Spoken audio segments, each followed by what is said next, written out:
굉장히 무겁고 참담한 마음으로 이 자리에 섰습니다. 여기 계신 모든 분들의 마음도 같을 것이라고 생각합니다. 참사 이후 500일이 다 되도록 진실을 찾아서 추운 겨울날 오체투지와 야외 시위를 하는, 그리고 삼보일배를 하는 유가족분들의 정말 죄송한 마음을 금할 수가 없습니다. 우리는 법을 통과시켰고 대통령은 거부했습니다. 저희는 이것으로 우리의 책임을 다했다고 생각하지 않습니다. 앞으로도 우리 사회가 고통받는 사람들에게 응답하는 사회가 될 수 있도록 우리 더 나아가야 됩니다. 국회를 통과한 이태원 참사 특별법은 야당이 일방적으로 통과시킨 법이 아닙니다. 정부와 여당의 입장을 충분히 반영해서 저희가 입법을 했습니다. 특히 의장이 중재안을 만들었고 그 의장의 중재안을 바탕해서 협의를 거쳐서 양보에 양보를 했습니다. 유가족분들이 저희에게 그랬습니다. 애쓰고 노력한 건 있지만 박수는 못 치겠다고 할 정도로 의장 중재안을 기반으로 한 지난 수정 통과된 법안에 대해서도 유가족분들은 많은 아쉬움을 갖고 계셨습니다. 그때 제가 유가족분들을 설득한 이유가 딱 그거였습니다. 그래도 의장 중재안을 바탕으로 통과시켜야만 대통령이 거부권을 행사할 가능성을 조금이라도 낮추지 않겠습니까? 라고 설득을 했던 것입니다. 그러나 우리의 기대는 무참하게 짓밟혔습니다. 양보하고 수정하고 유가족 입장에서는 아쉬움이 큰 법안에 대해서도 윤석열 대통령은 그 법안에 대한 거부권을 행사한 것입니다. 왜 그랬을까요? 진실을 밝히는 것이 그렇게 두렵습니까?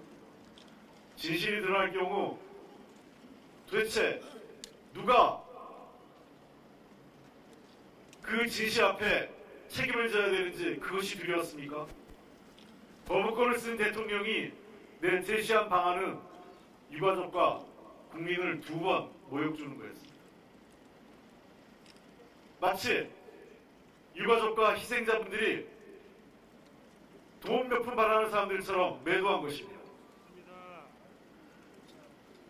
그들이 피해자와 시민을 대하는 태도는 10년 전 세월호와 하나도 다르지 않았습니다. 10년 전 세월호 사건 터졌을 때 그들은 어떻게 했습니까? 가짜뉴스와 잘못된 정보를 바탕으로 유가족을 매도하고 마치 유가족들이 보상금이나 바라는 사람, 자기 자신이 죽었는데 돈 몇 푼 때문에 시위하는 사람으로 매도했었습니다.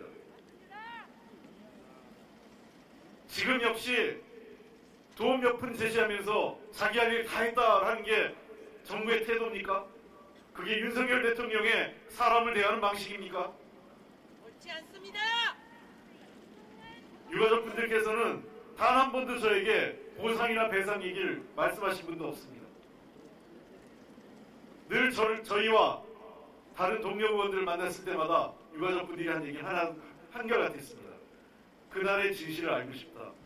왜 우리 아이들이 그렇게 많이 죽었는지, 그리고 왜 우리 아이들이 병원에 짐짝처럼 실려가서 그냥 병원에 짐짝처럼 쌓이고 나중에 어느 병원에 있는지 희생된 자기 자식들을 찾기 위해서 그 밤거리에 병원을 돌아다녔던 유가족들의 심정을 그들은 아는지, 왜 그랬는지를 알고 싶다고 했습니다. 500일이 지난 시점까지 사고의 원인도, 그날의 진상도, 그리고 책임자에 대한 제대로 된 처벌도 이루어지지 않았습니다. 이제 와서 겨우 서울지방경찰청장에 대한 기소가 결정이 된 겁니다. 참으로 참담하고 암담합니다. 윤석열 대통령과 정부 여당에게 경고합니다. 오늘 거부권을 통해서 자신들의 의도가 성공한 듯, 그리고 자신의 뜻이 관철된 것처럼 느낄 수 있겠지만 역사는 당신들이 원하는 것처럼 가지 않을 것입니다. 역사는 오늘의 사실을 하나하나 기록할 것이고 다가오는 시간은 윤석열 대통령과 그들에 대한 심판의 시간이 될 것입니다. 맞습니다.